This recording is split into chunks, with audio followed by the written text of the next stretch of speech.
All right, in this segment, I'm going to talk to you about channel menus. As you may or may not be aware, we do have a menu system that is built in on S6L on all of the processing channels underneath the OLEDs that give the channel description. There's a little 3-layer menu where you can access certain utilities. And we've kind of intentionally kept these simple. We don't want these to be things that you would necessarily need to access during the show.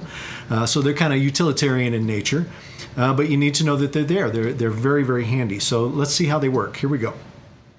I've kind of taken the opportunity to build a user-defined layout that's got a number of different processing channel types here. So I have an input channel here, an auxiliary master, a group master, a matrix master, and a VCA master, okay? The menu system is just a slightly different input to output, so I want to make sure and cover both of those for you here. We'll start just by taking a scroll through one of the menus. I think let's just tunnel down and identify the 3 layers of it. Let's start with the input. We'll use one of the inputs to do this. So there's a menu button right at the top of the fader, right above the OLED, and that is how you scroll through the channel's menu, just by simply pressing it. So we'll go through one that's called source, monitor, and safe mode. Okay, those are the 3 layers that you can get to on a per channel basis to make your adjustment, okay? So the first one that we'll go to is source, and obviously we're going to be talking about what is the source of the input channel, and it's probably as good a time as any to just remind you that on S6L as well as S3L for that matter, your choice will be Stage Rack or Pro Tools playback, for virtual sound check, things like that. And it's important to note that in S3L and in S6L, that's an instantaneous changeover. There's no need to rebuild the show file, or reload the show file, I should say, and rebuild the DSP. It's going to happen as fast as you can push the button. And more importantly, it can happen on a per channel basis as opposed to having to change over the entire console. And the way we do that is through this little menu system on the input, okay? So if I tunnel down once, you'll see that the source right now is channel 1 of the stage rack. Now, I'm going to bring your attention over to the big screen for a second. If you come over here and you take a look at the inputs page of the patch bay, you can see the patching for the input channels. Now, we're on channel 1 here. I'm going to tunnel down one click of the menu, and I'm going to choose the alternate source, which is Pro Tools. And as you can see, Pro Tools, the Pro Tools logo comes up in the patch bay to indicate that that is the source of that processing channel, okay?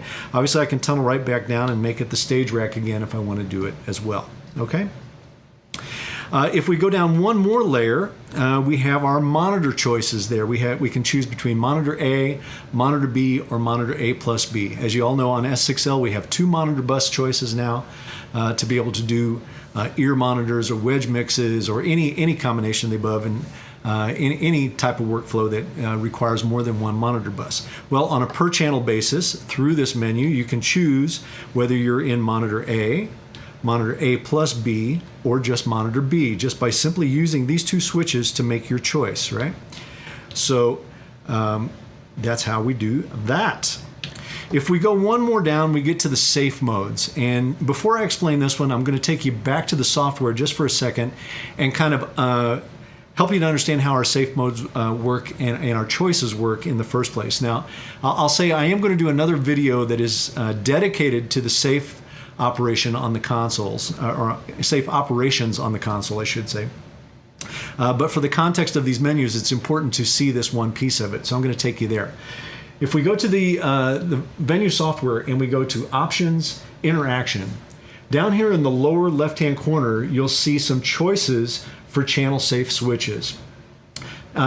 We have the choice of addressing any one of these safe modes with a radio button. And whichever one we choose will actually put that safe mode to the safe switch, to the top level safe switch on each one of the channels. So we get to choose what the function of this safe switch is. Automation safe, solo safe, or bank safe in the context of an input channel. All right, but that doesn't mean that we don't have access to the other 2. That's the beauty of this menu system. So I'm going to bring you back over to the choice, or to the faders here. And if we press the menu button for the 3rd time, we see the safe modes, and we see solo and bank safe as the options here. Remember, these are the 2 that were not chosen with the radio button, and I can engage all of them at one time. And you'll notice that my choices are all supported with an LED on the fader strip here. I can see the safe status, whether it be bank safe, solo safe, or automation safe at all times there. All right, so I'll just disengage those, and we're back to no safes there. Okay, very straightforward. For outputs, obviously it's a little different paradigm. If we scroll down one level on an output, it's not going to give us a choice of a source, it's going to give us the destination. In this case, it's going to tell us where that output is patched in the patch bay. So if you'll notice on the auxiliary here, it's aux1 is patched to stage 1 analog 6. And sure enough, if we go to the patch bay and we go to outputs and we go to aux, we attention that aux, we can see that auxiliary 1 is indeed patched out analog 6. Likewise, if we go to the group, we can see that it's out analog 7. If we go to the matrix, it's out analog 8. They just follow right along. So same menu choices apply as we tunnel down, with the exception of the safes. Remember, we only have 2 safe modes for outputs. It's either going to be bank safe or automation safe. All right. If we move over to VCA, VCA is obviously going to have none in that first level because there is no destination or source possibility for a VCA. But if we tunnel down one more, we get the same monitor choices, monitor A, B, or A plus B. And one more down, we get the bank safe or the automation safe for the VCA as well.